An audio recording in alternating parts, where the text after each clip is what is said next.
All right, I think we're live. Cool, cool. Just give me a second to mute my my actual stream on the other side. Okay, we're good now. Cool. So I'm really excited to be here today with Evelyn.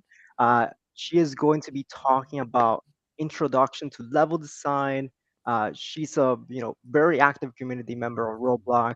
She's a 3D environmental artist. She's been on Roblox for over a decade now. I believe she's also the creator of Neo Market and other super realistic showcases on Roblox. And she's also currently a principal artist at Super Social. With that said, I'm going to kick it off to Evelyn to talk about level design. Awesome. Yeah, thank you so much, Carlos. All right. So, welcome everyone to the workshop Introduction to Level Design. Let's go right into it. So, it's really nice to meet all of you guys. I'm going to kind of show a picture of myself and my Roblox character side to side. But yeah, nice to meet you all. Carlos did give a little bit of an introduction, but my name is Evelyn, otherwise known as ebur1n on the platform. I'm currently a principal artist working at Super Social. We work with a lot of brands to create some really cool games and experiences on the Roblox platform.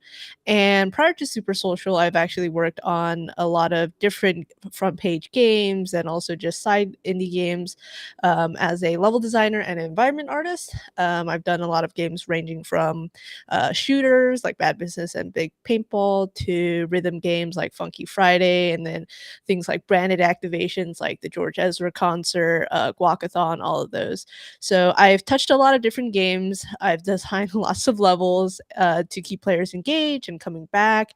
So I wanted to really set up this workshop to kind of go through my experiences and share some of the knowledge I've gained over the years working as a level designer and an environment artist in how to really make good levels for your games to keep your players engaged and coming back. So, yeah, without a further ado, let's get into the agenda portion really quickly. So, just a really quick overview of what we're going to be discussing during this workshop is we're going to go over what is level design, because for a lot of newer developers this might not be something you've typically heard of or a part of the game development process that you are very aware of. So I'm going to go through that and just kind of give a little bit of an overview, and yeah, and then from there, we're going to go into some of the more theoretical principles of level design. And one of the ones I wanted to talk about was creating with intention. And then we'll be also going over how to tell a story with your levels, how to engage and entice your players, and then finally, how to keep your games fresh and so that players will keep coming back and continue to play your games. So, yeah. All right. So let's get into the first part. What is level design and why is it important? Well, before we can really go into what level design is, we got to first define out what a level is. So, a level, very simply put, is just a map or a stage within a video game. So, for example, if you like playing, let's take a mobile game, let's take Candy Crush, for example. Each board in that game is a level. And there are also more complex and nuanced levels like MMORPGs or RPG games. If you've ever played Vesteria on Roblox, you'll know that that entire world is technically considered a level, but each section is also another level. I like to call it kind of like a levelception or something like that. But there's a lot of nuances and there's a lot of different things and different ways to interpret what a level is. So now that we kind of know what a level is, let's figure out what is level design. So, level design is the development of the level layout and how it relates back to the core loop and the gameplay.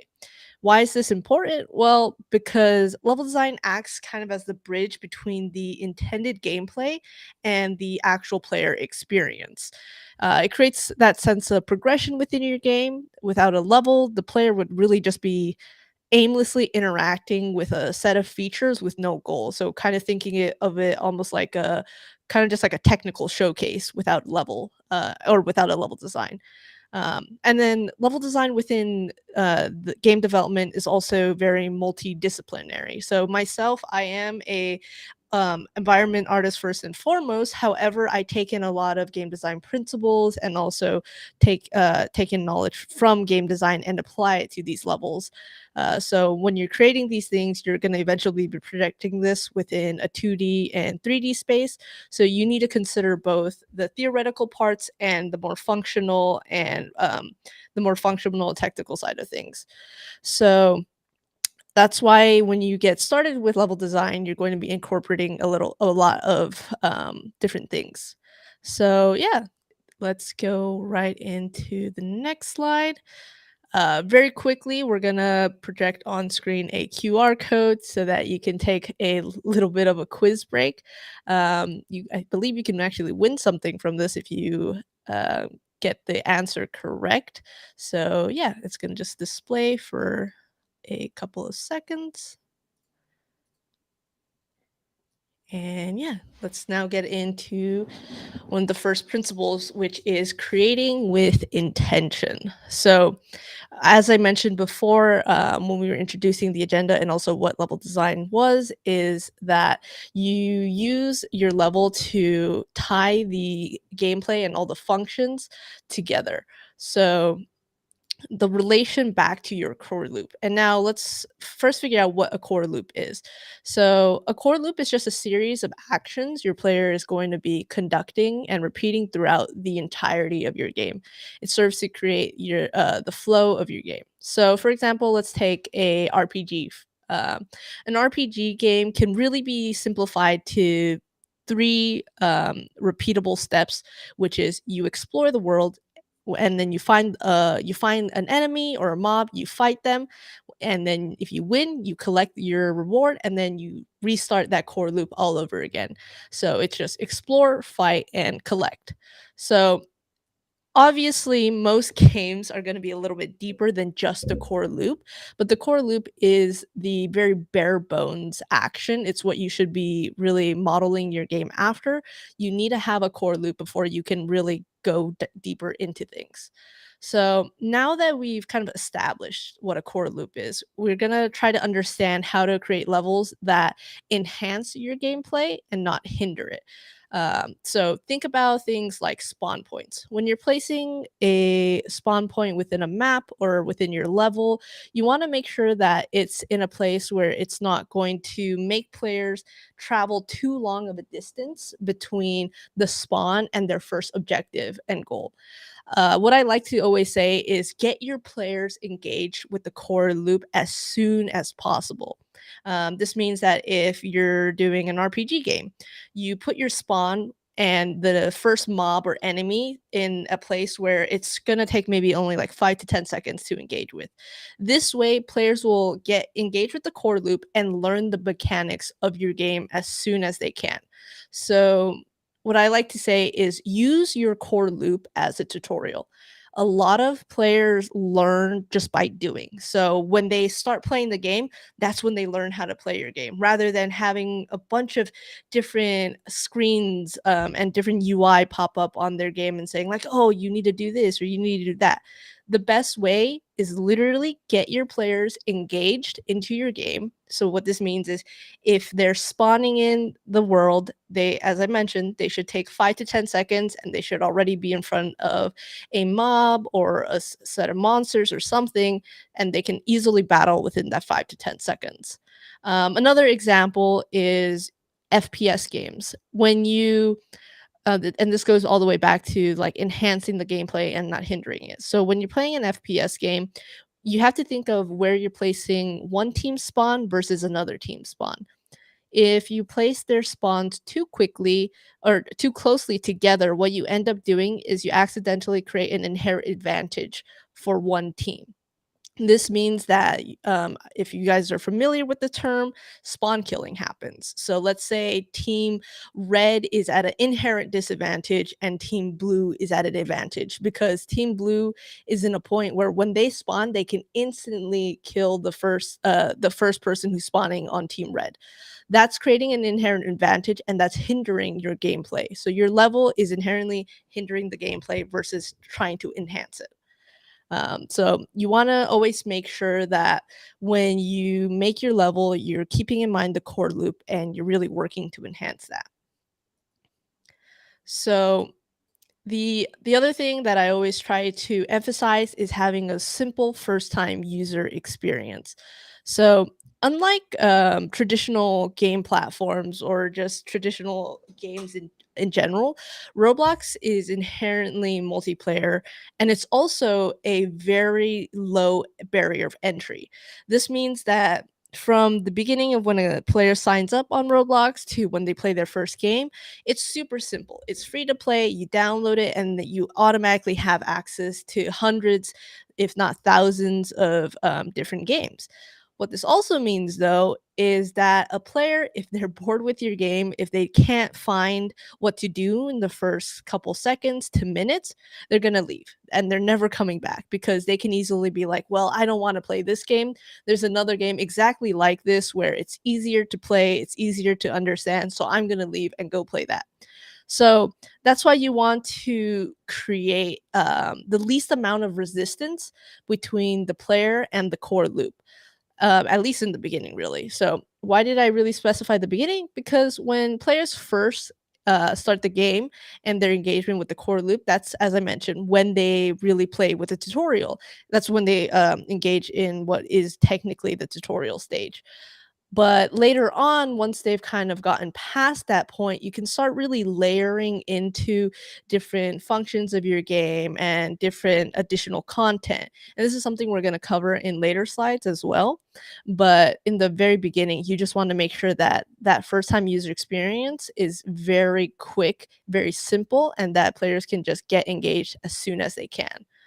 Um, and another important thing is that you want to keep in mind the context of your game.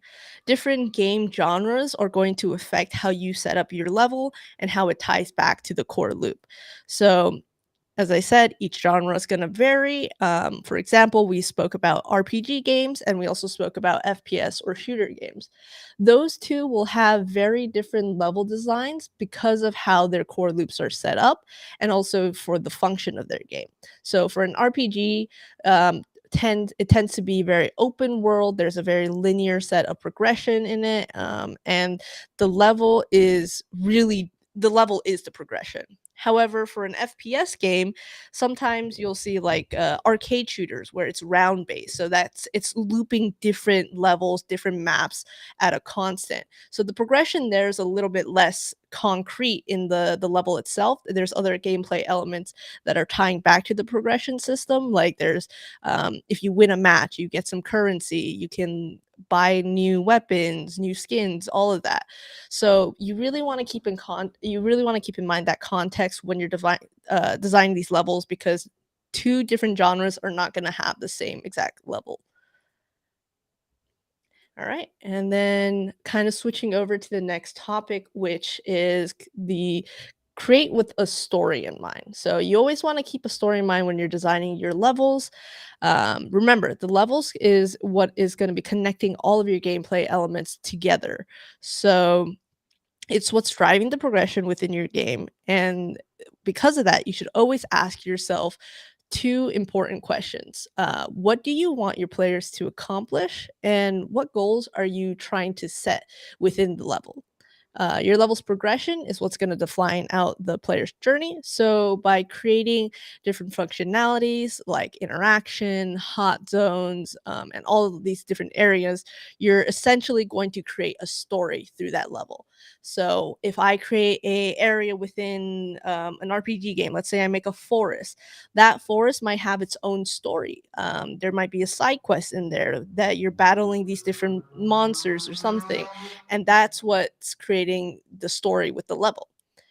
Another really important thing is having those clear progression and goals within your level. Level readability is super important to both engaging and enticing your players. That's what's going to be pushing their progression. But you want to make sure that your level is very clear and understandable. So overall clutter really just leads to a negative experience.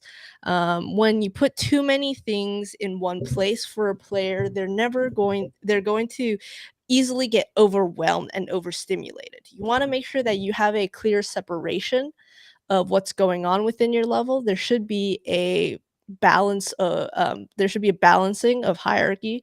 So there's a hierarchy of importance within the level. So you have things that are your primary goals, your secondary goals, and then tertiary goals. You want to make it very clear what the main function of the game is before you start defining out those secondary features. So as I mentioned, primary, secondary, and extra features. We can take, let's say, PetSimX, for example. PetSimX is a very popular game on the platform, and you can see that when players are first spawned into their game, the hierarchy of importance is very well defined, and they also have a very simple first-time user experience, and everything just ties into the core loop. So you spawn into the game, and right in front of you is a pile of coins, and you have a little pet that's following you. You click the coins, you collect the money from the coins, and it just goes back, and you can see in the very far distance that there is a gate that you have to unlock. So that is already establishing the features of the game. So the features of the core loop of the game, which is just you're going in forward, breaking up those coins, you're collecting the coins, and you're repeating that action until you can unlock the next goal. So this is a very good balance of importance within the level. Additionally, once you clear each level of Sim X, sometimes you'll unlock secondary features. So when you complete the first couple of levels in Pet Sim X, you reach a extra section where it goes, okay, here's a secondary feature. Like let's say here you can merge your pets, or you can collect more pets, you can upgrade pets that you weren't originally able to do in the first portion of the game. So balancing out what the primary features, which is just the core loop, with the secondary features of being able to merge and upgrade, and then any extra feature that comes along afterwards. Another really good example of this is probably something like Pokemon. If you guys ever played Pokemon games or any type of monster collection game, you know that the very first kind of within their levels, you'll often see kind of this hierarchy of goals. You'll see that there's something like a body of water or a boulder or a tree stump that's blocking a player's path. So for earlier players, they might not have the tools or the skill set to really explore these areas further because it's gated between something they've yet to achieve. So when you're designing these levels, you design out these, okay, so this is a player's first goal, their second goal, and their third goal. So their first goal is just progressing through their initial area. The second and third goal is coming back and actually unlocking these gated areas. So this is a great segue into our next point, which is sightlines and engagement. So what your players can and cannot see is going to really affect their gameplay, and also affect if they want to continue to engage in your game and to continue playing it.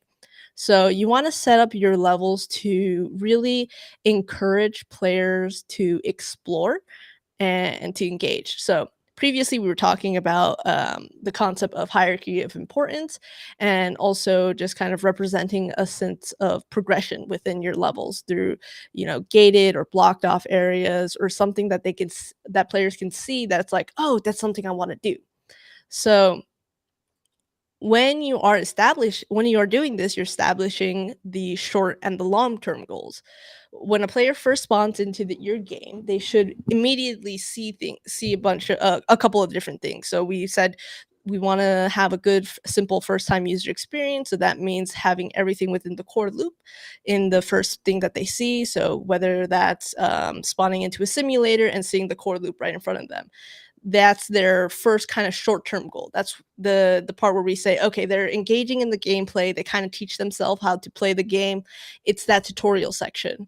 And then from there we set extra goals. So we might set up some more short-term goals of just progressing through past the tutorial into the regular game. But there should also be a long-term goal for players. So what is this long-term goal? Let's go back to the Pokemon example of the short-term goal is to kind of just finish the tutorial and catch your initial Pokemon and progress linearly through the game, going through gym to gym. But the long-term goal might be something really simple. So the long-term goal could be like if they see that there's something they can't get to in the initial area, they're like, okay, I want to figure out a way to get this done. So maybe that's a gated area that they can't unlock until they've beaten the main game. So let's take we can also take simulators, for example, in terms of the ones where they have gated worlds. So let's say you are spawning in on world 1, but you see a portal that is for world 25, and it says you can't access the gate to world 25 until you are level 2000. So that establishes a long-term goal for the players where they're like, okay, so I know that I want to first get done with world 1. That's my short-term goal. But my long-term goal is to get high enough of a level so that I can get into world 25 and maybe, get cooler monsters or cooler pets or cooler anything. So that's one thing to set up your level to really keep players engaged and wanting more. And another thing with the kind of sight lines and all that that goes back into the level is setting up surprise and delights. So, when you are making your world, you really want to keep the players on their toes and you want to create fun interactions within the level. So, what this means is having, random interaction, random events, or having these hidden areas within your game that are able to engage players that aren't necessarily directly tied into the core loop, but they are indirectly tied into the core loop. So the first thing goes back to creating with intention. Everything within your level should have a purpose, but it doesn't have to be a very obvious purpose. So let's say there's a hidden cave in the first section of your game, and players can only access this cave by doing a puzzle or maybe by doing an obby. So when they're done with that obby and they get to the very end, that's when they get delighted and they're like, "Oh, I found a reward." So you want to also reward players for that exploration and that engagement, because when you do that, you're tying it back to the core loop. So you're saying, okay, once they finish that obby and they get through the hidden cave, they get a treasure chest, and the treasure chest gives them extra currency. That currency relates directly back to the main game where they can spend that money to purchase upgrades. Doing this makes it so that maybe this hidden area, the surprise and delight, wasn't necessarily needed to progress through the game, but it is a nice to have. It's something where if players found it, they get a little bit of an extra boost or a step up in the game early on versus just progressing as normal. And this is something that is going to tie all the way back to kind of that replayability and also the scalability of your game. So, keeping in mind like difficulty scaling and all of that. So, when you are making your levels, you want to scale your levels so that every difficulty and skill group can reasonably play it. Obviously, you still want to present a challenge to different skill groups and different types of players. However, you want to do it in a sense where that there is a definite end goal in the very beginning. So let's say for a newer player who has never touched a game before, they should be able to play your game and your level and complete it. However, for more veteran players or for players who are more highly skilled at playing games, they should also be able to play your game without feeling bored and get past that level. So how can you accomplish this? Well, you can make it so that there are alternative routes or choices that players can make. So, giving the player kind of this illusion of choice and letting them control their own narrative. So this might be like if you have an obby, maybe there's a secondary section of the obby that's a little bit harder, but lets you clear it faster. So there's a shorter path to the end versus taking the long, easy route versus the shorter, harder route. This makes it so that both newer players who have never played an obby in their life can reasonably finish the game. But there's also that option for, players who have played a ton of obbies and they just want to get through the game fast so that they can get to the later stages. They also have the options, and this keeps them engaged. This keeps them coming back to replay the game. Um, so yeah, giving the players that illusion of choice and just kind of really keeping it so that they have that control over their own narrative. It also makes it so that they're feeling more immersed because now they can tell their own story. They can be like, oh yeah, like this is how I played the game, and I'm in control of it. I can go through everything. Another thing to keep in mind is modularity and also procedural generation in your games to keep it fresh, keep it replayable, and all that. So, what does this mean? This means possibly taking games like Doors or Tower of Hell, for example. They use procedural generation and modularity to keep the game fresh. So, for example, Doors, when you go through the different rooms and each stage, there are very specific levels in that game where it's always going to be the same. Those are the predictable levels. That's where you're like, okay, I know on level 1 I'm always going to enter the lobby and I'm always going to have to get the key, open the door. Level 50, I'm always going to encounter this specific boss and all that. But what about in between level 1 through 50? That's where the procedural generation and the modularity comes into play because they have set up enough levels where they can easily swap in things to keep it fresh for players. And that's why you see there's such a high level engagement and replayability in the game because no two runs are ever the same. That means that if you play through Doors the first time and you're like, wow, that was super fun, but what's the next one? And you play the next time, you go back into Doors and you play it again, and it's completely different because the levels in between the predictable ones are modular and they're generated procedurally, they're generated randomly. So it's going like, okay, the level 3 and level 4 were different this time around from when I last played it. Instead of getting attacked by a spider, I got attacked by this blinking monster. So this is something that helps keep your games fresh, and it keeps it so that players are coming back to play because there is that level of unpredictability. Another thing to help to make sure that your games are replayable is having random events and encounters to kind of spice things up. So, what does this mean? Random events and encounters are going back to the whole surprise and delight thing. This could be maybe every 10 minutes in your games, a balloon flies across the sky and it pops, and there's a bunch of currency that falls out of this balloon. That is a random event, and that's something that will keep players engaged because they're like, oh, cool, now I know every 10 minutes there's something that's going to get me passive income, or it's going to be something that helps boost my engagement and boost myself through the game. Other things are like other random events or encounters could be finding a NPC that if you talk with them, they give you a free item or something. Like Pokemon does this really well, where if you go through grass and you talk to a trainer, sometimes they'll be like, "Oh, hey, here, get a free potion or get a free Pokeball."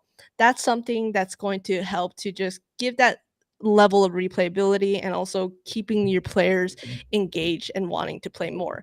The other things that are going to keep your players coming back to play is having gated, as we mentioned before, gated areas. So in the, let's say there's a part of an obby that you can't go through just yet because you don't have a power up or something. Let's say it requires double jump, and so you can't get through this obby at that current moment to get the double jump and maybe get a full completion of the obby.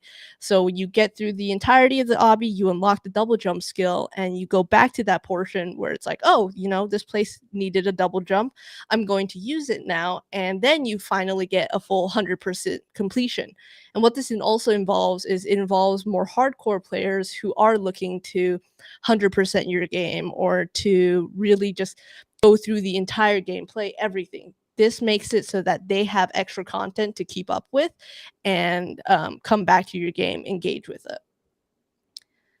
But yeah, so now that we have kind of covered all of that, I'm going to put up another screen. There's going to be another quiz that comes up. Just scan the QR code and you'll be thrown into it. You can go through, answer the question. If you get it correct, I believe you get entered into getting a prize. But yeah, I think that's it for kind of what I have prepared in this workshop. I really hope that you, as a new developer or even veteran developers, are able to learn a little bit more about level design. But yeah, I'm going to pass it along to the moderators for the Q&A section. I'm really excited to hear from you guys and also answer any questions you might have. That was amazing, Evelyn. That was a great talk. Thank you for joining us for Connect 2023. Really appreciate it. We definitely have a lot of questions for you today, but just a reminder for the folks watching at home, you can submit your questions, I believe, at the top. I think that is true. There might be a QR code somewhere that you can scan and you could submit your questions. With that said, I do have the first question for you. This one is, how do you identify issues in your game design? Yeah, so I think what a lot of people don't understand is game development and game design is a very mm, um, constantly living and breathing product. So when you are going through your game design, that's where level design comes into play because you can constantly iterate on the level design and figure out, okay, maybe this portion of the game design doesn't work, and then go back and reiterate on it. So using level design almost like a prototype before you get into the final stages of set dressing and all of that. I always tell people, hey, when you're doing your level design, you should constantly have people coming in and playing it, testing it, QAing it. So figuring out the scaling of your game, figuring out if your spawn points are good, if like the balancing is good, and then iterating on it when you're in kind of that block out phase. And then going like, okay, the game design here is good, game design here is bad, and then going back and touching upon it. But never get too caught up on the game design. A lot of times, it's always going to be a very living and breathing product. I've worked on a lot of different games where things have changed. You know, like in the first weeks of production all the way to the last few weeks of production where someone's like, oh my god, I think this is going to be like the final piece that puts everything together.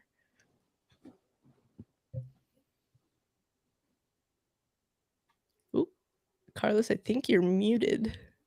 Oh, right, right. Thank you, thank you. Epic fail moment. But yeah, the next question we have is, if a game does really, really well on release, and then let's say like a week or two later, the metrics start falling, like, very drastically down. Is it Mhm. due to game design specifically? Do you have any tips? Yeah, there's actually a lot of things that go into your metrics and your engagement. And I will say that game design is a very big part of it, but there's a lot of different things you can tweak that will drive back your metrics and your engagement. So, as I mentioned before, this could just be small tweaks to your level and being like, okay, instead of maybe it's because in the very beginning of the game, players were, they had a really clear progression and they were like, oh, yeah, I know how to get from point A to point B. But later on in your game, maybe your game design, your core loop, all of that gets kind of muddled. And that's when they start dropping off because they're like, oh, well, I don't know what to do anymore.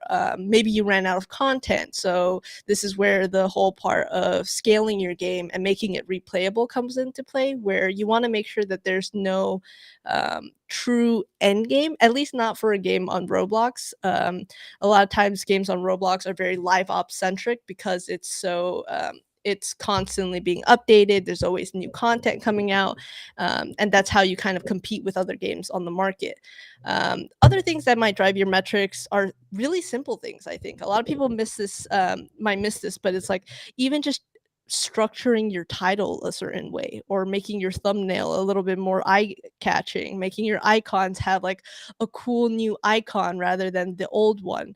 There's a lot of different things that go into it, but I will say that the game design at the end of the day, if your core loop isn't engaging, if that fatui, if the level isn't interesting enough, players will leave because there's nothing for them to do.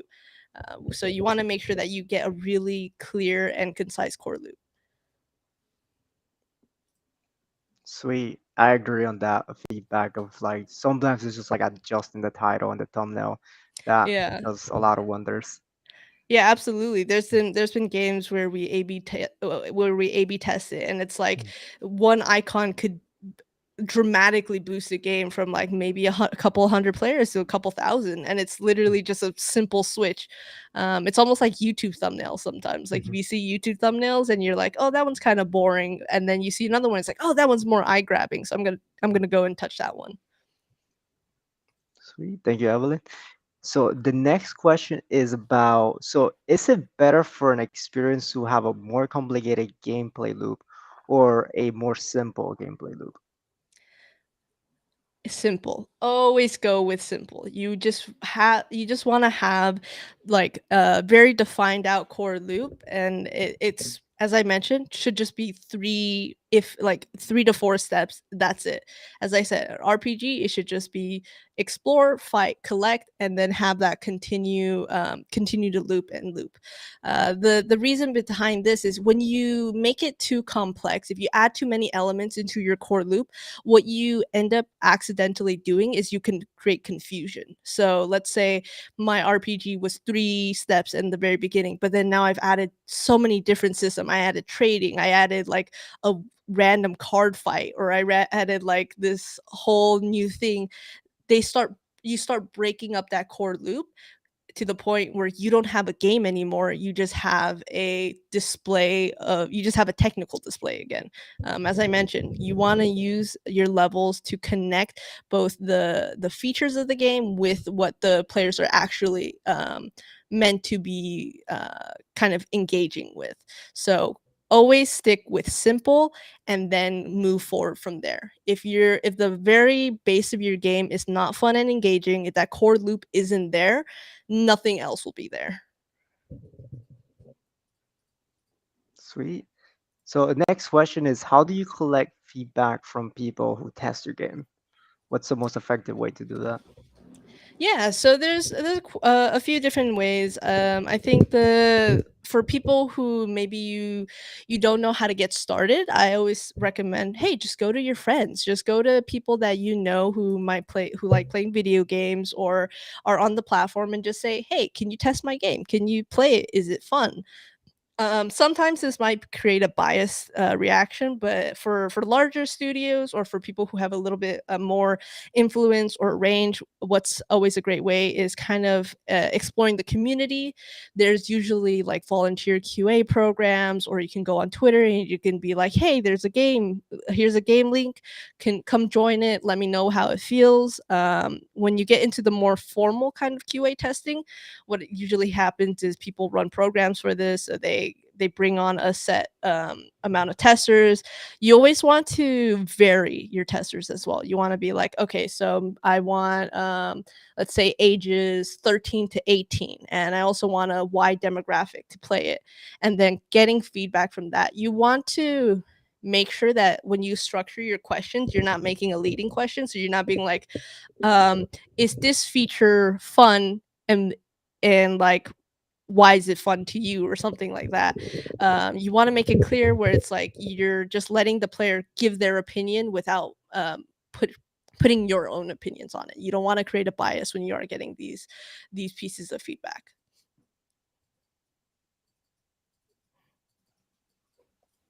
Awesome. Thank you. Thank you.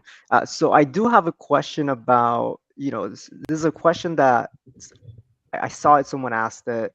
I wrote it down. I think someone was asking about like, what is the one example of like game design on Roblox that you were like, wow, like this is like incredible. Like, like it almost inspired you to do the same.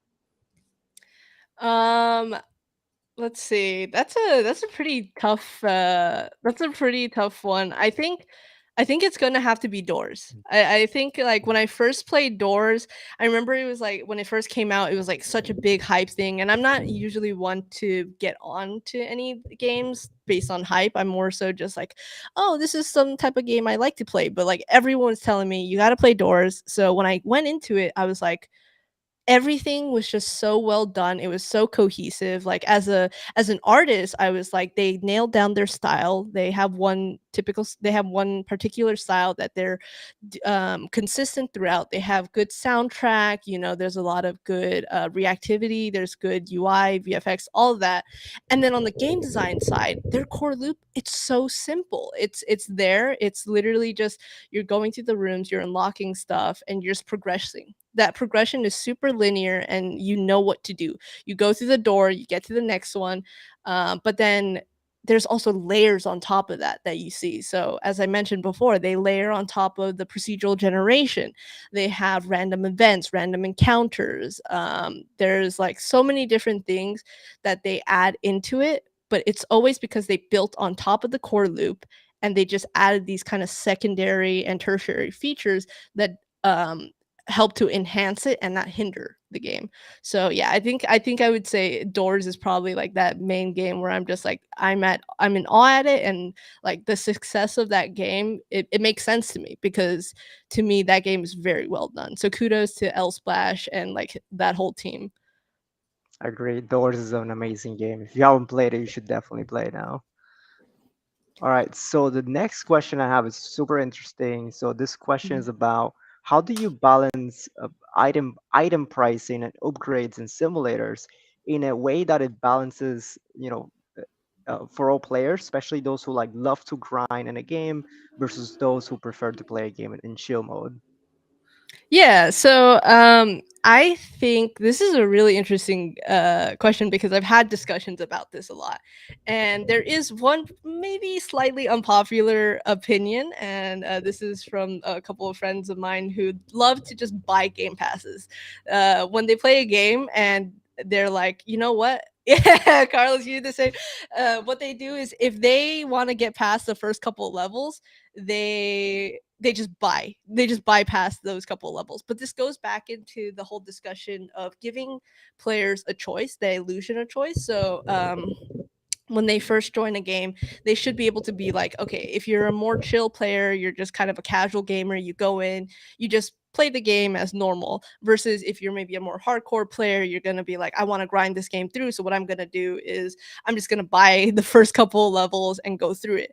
Now, in terms of item balancing, that's a little bit of a deeper topic. I'm going to be honest, I'm not as well versed in it, but I will say that you should never make your items less valuable than what that progression is. So let's say you're on level 1. I should not be able to purchase a level 200 item at level 1 unless I did something like insane. Maybe unless like someone gifted me that item. You should never be able to just unlock that directly. I've played games where I was like, how did I get a level 200 item? How can I use it? And I become extremely OP. That's something that you mostly want to avoid unless it's directly given from another player through trading or something like that. But yeah, and I also really encourage keeping options open for people. So one of my favorite things is actually AFK farming. Um, I am both like a hardcore like min max person, but sometimes I'm also someone who's just like I just want to like leave the game running in the background while I'm working.